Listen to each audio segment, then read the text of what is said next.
What's up guys, the Lazy Gold Maker here. Dragon fighting has been a difficult expansion to make gold in, for me as well.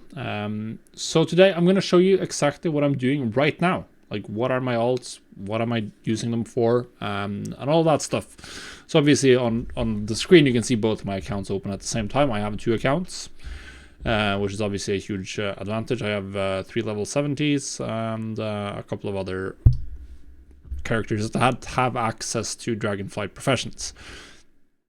Now I have 3 main crafters. I have my main Death Knight here, which is Enchanting Inscription. Then I have my Shaman here, which is Engineer Alchemy, and my Jewel Crafter, or my Mage. This is Jewel Crafting and Tailoring. Those are the 3 main one I focus on. I also have a couple extra characters here. My Paladin has Blacksmithing, Jewel Crafting. My Priest has Blacksmithing, Leatherworking, and this Druid has Jewel Crafting, Tailoring. But I don't really use them much. My Druid is the only one I use for cooldown cloth with Tailoring, which is just absolutely fantastic. But the Paladin and Priest, it's pretty much just use those to craft blacksmithing stuff for myself, so profession tools and some gear, like I crafted my own Frostfire belt for my Priest, for instance. That's it, what I've used them for, and I've done some prospecting on the Paladin, which has been a mixed bag so far. So the 3 main ones, the 3 level 70 characters, those are the ones I primarily utilize, and I don't even use all of their professions. We're going to go through the professions one by one, exactly what I'm doing, what I'm not doing, what I don't like. The biggest problem I have had with Dragonflight professions, in terms of actually making a profit, is the fact that everything you want to sell, if you're just looking to craft and then sell on the auction house, then you have to craft stuff that you post on the region-wide auction house. What does that mean? It means that you're exposed to price changes across the entire region, and they happen. Surprisingly, prices are not stable at all for a lot of items. The weekly cycle is very heavily magnified for some items, and it means that if you buy items at the wrong time or don't sell out all of your stock within the period around the reset when prices are high, if you don't sell out all of your enchants, within 2 days prices are going to go down, and they might not recover to the same level for the next reset, and you might end up having to sell them for a loss, which is very hard. You have to be very, very active around the reset to make sure you sell. So what this means is that if you want to make consistent gold and make relatively safe gold, you're going to favor items with a more stable demand with more stable prices. And there are a lot of items like that. But they generally have much lower prices, and thus you're gonna have to spend more time posting them to the auction house for less value. So it's worse from the potential point of view, but it's a lot less risky. So let's just go through the professions that I have in use right now. So here we are on my Shaman. I'm not going to talk about alchemy. I've made 0 gold with alchemy. Don't focus on it at all. It might be possible, but I've not prioritized it. We are going to look at engineering though. I like engineering quite a bit. My build is a little bit all over the place. We have points all over the place, except for explosives.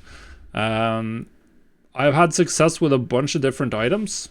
So I found that crafting some of them have been risky. The ammo and scopes have been a very mixed bag for me. Very mixed bag. I know they can be good, but usually the price varies a lot, and it's very easy for the price to go against you, and then you end up not making gold at all. But it definitely varies based on when you're crafting this and exactly when you're selling. Right now, gyroscopic kaleidoscopes are very profitable because the quality 3 ones are selling for 9,000 gold. For a while, they were selling for 3,000 gold for whatever reason, and they were a huge loss, which means I might be able to sell my quality 3s for a profit eventually.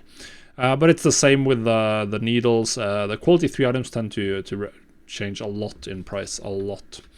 There are a couple of good items too that I've sold. The Subtotal Soul Inhaler has been a very bright spot, very consistent seller, 1,000 to 1,500 gold profit per. Then you can see that I've sold a bunch of Ever-Burning Blasting Powder. At this point, I'm not sure if they're profitable. I bought and crafted a huge amount of these, and then I didn't sell them all out. So I might end up taking a loss because I didn't spend enough time posting them. But crafting a lot of the materials has been profitable.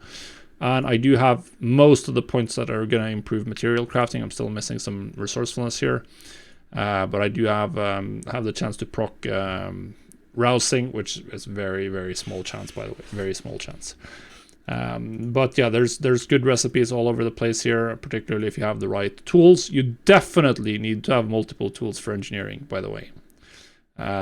Because as you can see here, based on what recipe you're doing, you might want multi-craft resourcefulness, pure resourcefulness, inspiration, multi-craft inspiration, like all of the combinations have their potential a day in the sun, essentially. But yeah, there's potential here, but there's also one group of items I didn't mention that I've actually had a decent success with, as far as I know, is these gear, the optional reagents for adding stats to your engineering items. They seem to sell pretty well, particularly the quality 3s ones. So you're looking at a full inspiration build to go for quality 3 essentially, which makes all of these profitable at the moment. With extremely high profits, potentially like 800 gold average profit for this one, because the quality 3 one is selling for so much. So this is a nice little recipe if you can get your if you put points into gears for gear here, so you unlock it. Next up is Enchanting, which has been an extreme mixed bag, to put it mildly. I'm fairly certain I've lost millions of gold on these stupid devotion weapon enchants. Because the price of glowing titan orb and the price of the enchants has been so volatile, and if you don't sell your quality 3s when they're like very expensive, then you ended up losing gold, and I've lost probably a lot of gold with that. Complete waste of time. What I would suggest doing is focusing on the cheaper enchants. They tend to have very stable prices, like the ring devotions. You're obviously just going to make money off the quality 3. These ones have been very overall pretty good. The profit margin is down quite a lot now, sadly, so the boot enchant's not so good anymore. The profession tools are also pretty good, so that's what I'd focus on, the more stable price one. Also the bracer enchants can be okay. Waking stats usually a loss, but these cloak enchants are also usually a little bit of profit. Right now it's the day before reset day, so prices are in the gutter, and a lot of them are going to go up tomorrow. So even looking at potentially the worst time of the week, at least as far as prices on the finished items, we can see that there's screen numbers, and in some cases, like, you're making 50% profit on your devotions of mastery. Just vendor off all of your quality 2s and sell your quality 3s, and you can sell a lot of them. Obviously it's just 200 gold per, so you're not gonna build up a 1,000,000 gold mailbox too quickly, but this is at least stable profit. My build is typical devotion, maxed out resourcefulness as well, and then we put a bunch of points here to get skill and resourcefulness bonuses, so you reach the break point for guaranteed quality 2 inspiration proc gives you quality 3. So the basis now, I'm putting points into skill right now because I want to reach the point where I can guarantee quality 3 on the weapon writ enchants, because I'm curious if that's going to be profitable. Like, usually it looks like it's a no-go, and you're not making gold, but I wanted to at least complete the build. Next up is Inscription, something I've not spent that much effort on, mostly just dabbled in. But there are some good recipes here, some of which are volatile. I started testing the weapon runes. I can guarantee quality 3 with the quality 3 material. And I'm not actually that far off. I'm not sure if I'm missing enough skill nodes to actually get there with quality 2 materials, but if you can do that, then that's pretty good. And the Vantus runes are looking very, very profitable, by the way. They are one of the better recipes here. 100 gold average profit over 300 gold crafting costs right now. Obviously, you're looking at the inspiration procs and the quality 3. And outside of that, I've not really made gold here. Like, missives seem to almost always be selling for a loss. Contracts almost always selling for a loss or extremely small profits to make them not worthwhile. So Inscription, not so much profit, but the Vantus runes are looking very good. And they sell super quickly, so they are pretty good, pretty stable prices on the materials as well. They don't vary that much, a little bit around the reset. And even today, the Vantus runes are pretty profitable, so that's a good choice. There's also some potential to like craft the materials here, but I've not really tried it. But there is some potential to craft the runed wraith bark and chilled runes, depending on your build, once again.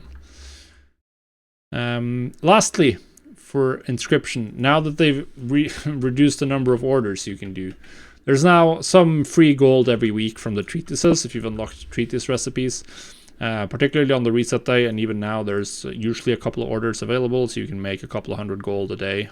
So right now I can get 250 gold here. That's something you can look into and utilize. It's going to be a little bit of free gold, so it's going to help out.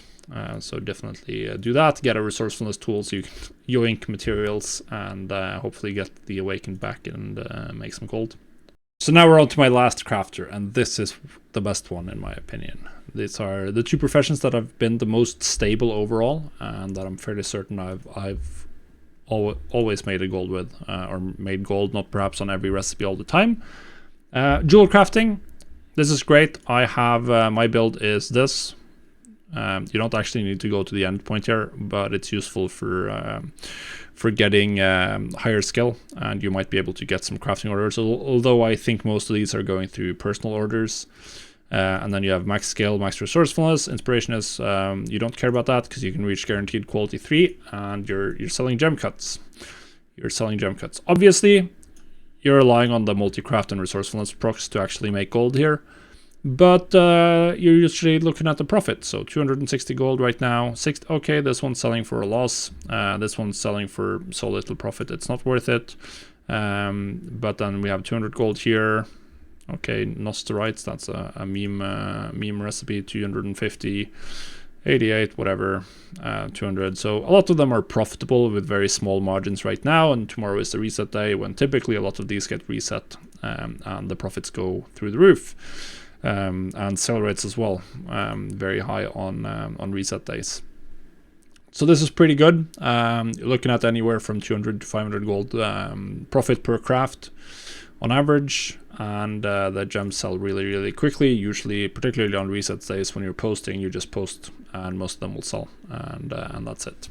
And then it's the last one, tailoring. I had a video about tailoring last week. I think tailoring is fantastic, because these are just great. The price has been trending down, mostly due to the fact that the Awakened Order has been trending down, but the profit has been amazingly stable. And I'm not even wearing my top gear. If we swap in multicraft, and on this character I don't even have a rare multicraft tool.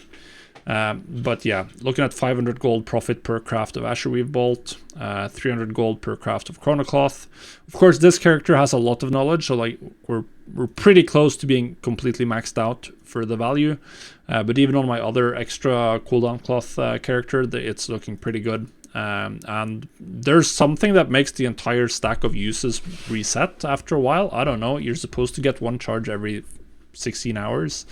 But like I log in after 3 days and not playing that character, and suddenly it's back to 30 out of 30. Not sure what kind of bug that is. I have no idea. I know that there was some bug earlier that people were abusing intentionally. If anyone knows what it is that's causing that, I don't log in or check these characters often enough to know, but there's definitely something weird going on with the uses. But regardless of that, the profit is very stable because it's cooldown based. People can't craft as many of these as they want. So there's no like supply flooding in from anywhere, except if people are running huge amounts of ults. So the cloth sells really quickly. You can also utilize the cooldown or the quality 2 cloth to craft. You can craft bags, usually a profit, 500 gold on the Asherweave, and that's using quality 3 cloth, or calculating the price with quality 3 cloth. So add the quality 2 and you're zooming, and spell thread is also something that can potentially be profitable, not for me though, right now. So yeah, those are my markets. Obviously, I use Trade Skill Master to try to post all my items, and if you've been struggling with that, you should check out my video on how I use Trade Skill Master. I'm also planning a new one, because as you might see here, there's a crafting and then a GES. There should be an M instead of the comma in this operation name. But I've made a crafting based setup now for gems, which is just fantastic. We can use that, incorporate the expected value of the crafting stats, so we don't have to use hard-coded values for everything, which is great. And you can do this, so check out that video. And good luck. If there's anything I missed, anything you like to do that I didn't cover, or anything that you think that I'm an idiot for promoting here, let me know, and we'll fight it out in the comments. Thanks for watching.